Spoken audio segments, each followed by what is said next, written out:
और मल्लिकार्जुन खड़गे ने शशि थरूर को हराया है, लेकिन शशि थरूर को भी अच्छे वोट मिले हैं। खड़गे के अध्यक्ष चुने जाने के बाद उनके प्रतिद्वंदी शशि थरूर ने उन्हें बधाई दी, उनके घर पहुंचे। उनके अलावा सचिन पायलट समेत कई और नेता भी खड़गे के घर पहुंचे हैं। इस वक्त हमारे साथ जुड़े हैं मेरे सहयोगी उमाशंकर सिंह, जो इस डेवलपमेंट पे, आज के दिन की इस घटना पे नजर रखे हुए हैं। उमा, एक पत्रकार वार्ता तो आगे होगी, लो आज शुरुआती बातें जिन्होंने की मल्लिकार्जुन खड़गे ने, उसमें कांग्रेस को एक साथ लेकर चलने की बात है, एक नई शुरुआत की बात है। लेकिन एक और बात, शशि थरूर को भी अच्छे खासे वोट मिले हैं इसमें। वो जो ये जो लड़ाई थी, ये जो चुनाव हुआ है, वो काफी डेमोक्रेटिक लगा। और किस तरह की बातें सुनने में आई हैं?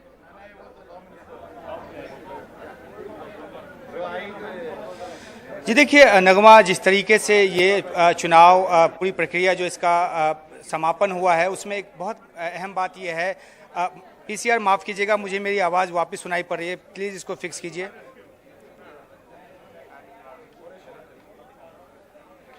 जी, मैं ये कह रहा था कि जिस तरीके से ये चुनाव हुआ है, उसमें एक अहम भूमिका जो है वो सोशल मीडिया ने भी निभाया है।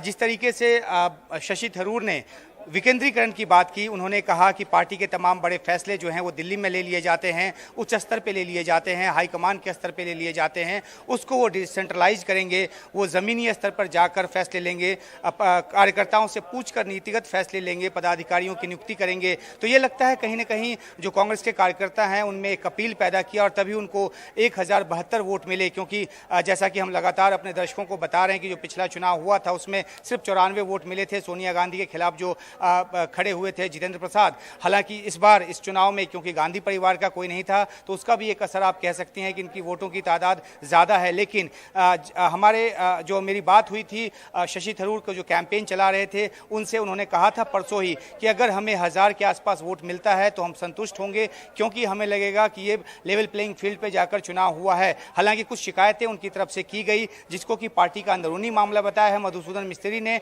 लेकिन उत्तर प्रदेश में खासतौर पर जिस तरह से वोटिंग हुई, उसको लेके काफ़ी शिकायतें जो हैं वो दर्ज कराई गई हैं। चिट्ठी के जरिए 4 पन्नों की चिट्ठी लिखी गई है।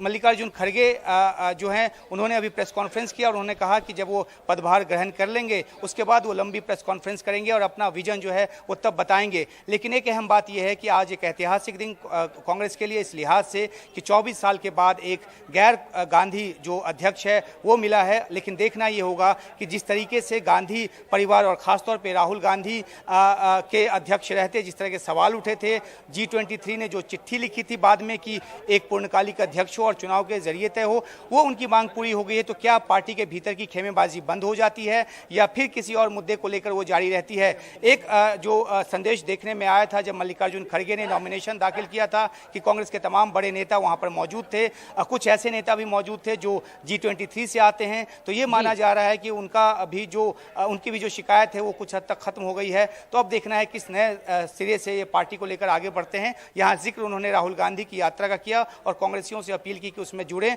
तो अब देखना है कि गांधी परिवार के साथ किस तरह से तालमेल बिठाकर ये आगे बढ़ते हैं और कांग्रेस को किस तरीके से एक बड़ी चुनावी जीत की तरफ ले जाते हैं। नगमा जी, शुक्रिया आपका उमाशंकर। ये ज़रूर है और ये चर्चा में भी है कि अच्छे खासे वोट मिले हैं शशि थरूर को, तो एक लेवल प्लेइंग फील्ड पर चुनाव हुआ है। हालांकि उनकी अपनी कुछ शिकायतें भी हैं इस चुनावी प्रक्रिया को लेकर। शशि थरूर ने इसे लेकर ट्वीट भी किया है और वो मल्लिकार्जुन खड़गे से मिले भी हैं।